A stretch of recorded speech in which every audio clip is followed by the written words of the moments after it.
You are kneeling in the middle of the road, digging. The ground comes up in wet fistfuls. You are not digging beside the trail, you are digging in it, in the ruts, where the wheels go. Behind you, 9 wagons wait. Nobody speaks. The oxen shift in their yokes.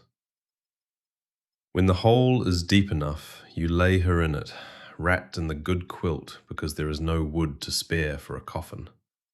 You fill it in. You pack it flat with the back of the shovel. Then the wagons come forward and roll over the top of her, one after another, all 9. Because a grave that looks like a grave is opened before morning. A grave that looks like a road is not. It is 9 in the morning. At midnight, she was alive. By 4, she could not stand. Nothing attacked you. Nobody fired a shot. No one is coming over that ridge. The thing that killed her is in the water. And tonight, you will drink it again. That man is not the subject of this story. He is the invoice. Around 350,000 people cross the overland trails. Historical estimates suggest up to 10% never made it. 30,000 people buried across 3,000 kilometers of road. That works out to roughly 10 graves for every single kilometer. 1 body every 100 meters. And they buried them directly in the wagon ruts, on purpose. Not out of haste or disrespect, but calculation. A fresh mound of dirt in open country is an advertisement to wolves and scavengers. But a flat patch of compacted dirt, crushed beneath hundreds of rolling iron wheels, is nothing at all. Now, every one of those people had to be told where to put their wheels. In 1849, nobody making the crossing had ever seen the route before. There were no marked roads, no maps worth the paper they were printed on. A single wrong turn in the desert wasn't an inconvenience. It was a death sentence measured in wheels. So they bought guidebooks. Thin, cheap, confident little pamphlets sold at the jumping-off towns to families who had staked their entire lives on a road they'd never seen. The most popular guidebook on the trail that year was written by a man who had never set foot in California. Joseph E. Ware, formerly of Galena, known in St. Louis as a writer. In the winter of 1848 into 1849, with gold in California and the whole country coming apart with it, Ware sat down in St. Louis and wrote a 56-page guide to a 2,000-mile route across the continent. He assembled it out of other men's work, chiefly the published reports of John C. Fremont's expeditions. He had never made the crossing. That is not a secret he kept. He said in the guide that he intended to travel the route himself and correct it for a second edition, which is a reasonable thing to write and a strange thing to sell. Corrections next year to the people who bought it this year and are already 300 miles out. 30,000 people went west in 1849, 55,000 the following year. They went on the strength of books like his. Here is the problem with a guidebook. You cannot check it at home.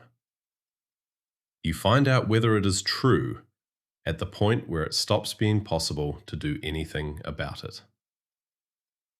Bennett Clark on the ground on Ware's description of the grass along the Humboldt River. Perfectly worthless.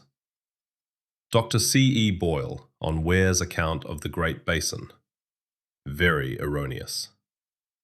George Keller noting that Ware's guide told him it seldom rains here, while it rained on him, and kept raining.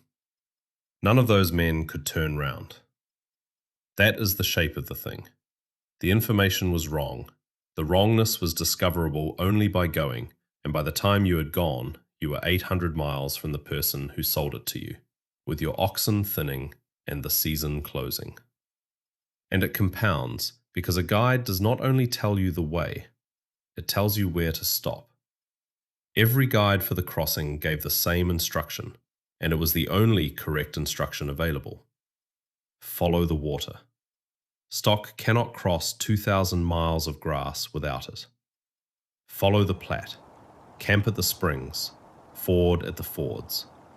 So every train took the same road, to the same crossings, and to the same campgrounds, a day apart, a week apart, all season. Cholera lives in water fouled by human waste. The Park Service describes it travelling from campground to campground and waterhole to waterhole, which is a description of the wagons. The trains did not run from the disease, they were how it moved. The train ahead of you camped where you are about to camp. It watered where you are about to water. It buried its dead in the soft ground by the river, because the ground by the river is the only ground soft enough to dig. Then you arrive and you fill your barrels. That is the second thing the man in the ruts knew and you didn't. The thing that killed her is in the water, not as a curse, as a consequence of doing exactly what the book said. In the summer of 1849, Joseph Ware went west. He was doing what he had promised in print, travelling the route to correct it for the second edition, checking his own book at last in the only place it could be checked.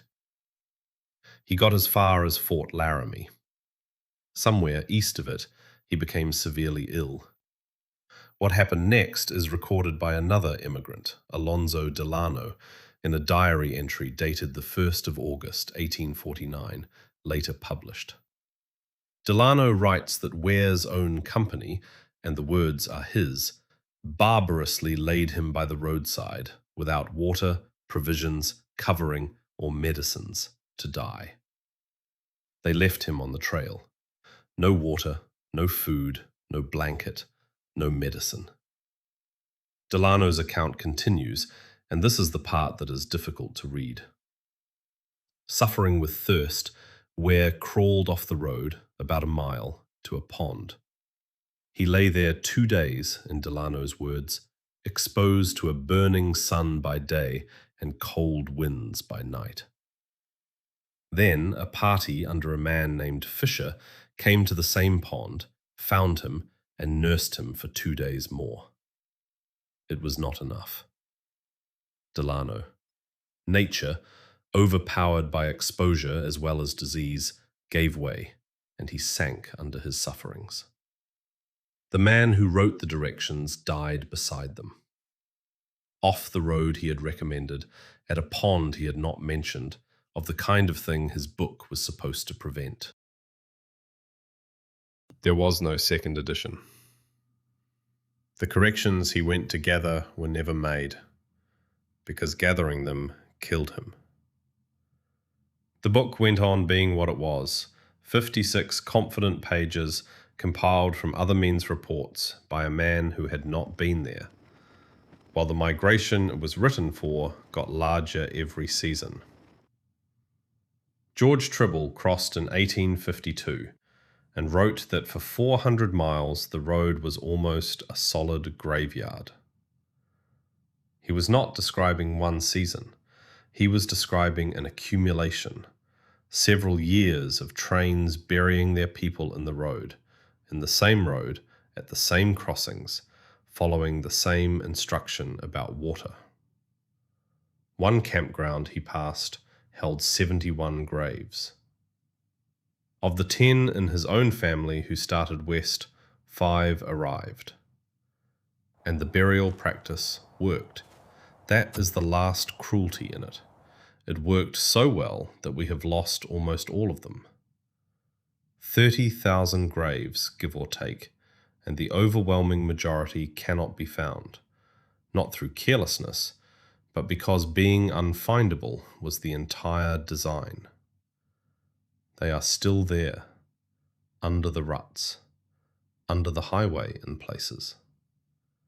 The few we can name are the ones where somebody broke the rule. Rachel Patterson was 18 and 2 months married when cholera took her at Ash Hollow, and she has a headstone, which is the only reason anybody can tell you her name. According to the Oregon-California Trails Association, her husband Nathan reached Oregon and never remarried. She is remembered because her grave was allowed to look like a grave. So, the man in the road. He is not in Ware's book. Nobody is.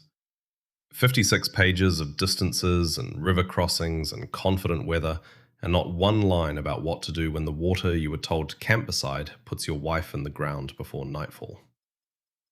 He is doing the only thing available to him that works, hiding her inside the road, because the road is the one place nobody digs. And the road is also the thing that brought it to her, the same road, at the same speed, out of the same creek, on the strength of the same advice. Ware did not kill her. Cholera did, and geography did, and 100,000 people drinking in single file did. But he sold the confidence that put them there, and he sold it without checking, and when he finally went to check it, it killed him too. Abandoned by his own company, a mile off his own route, at a pond that is in nobody's guide. If the man selling you the route has never walked it himself, mind how you go.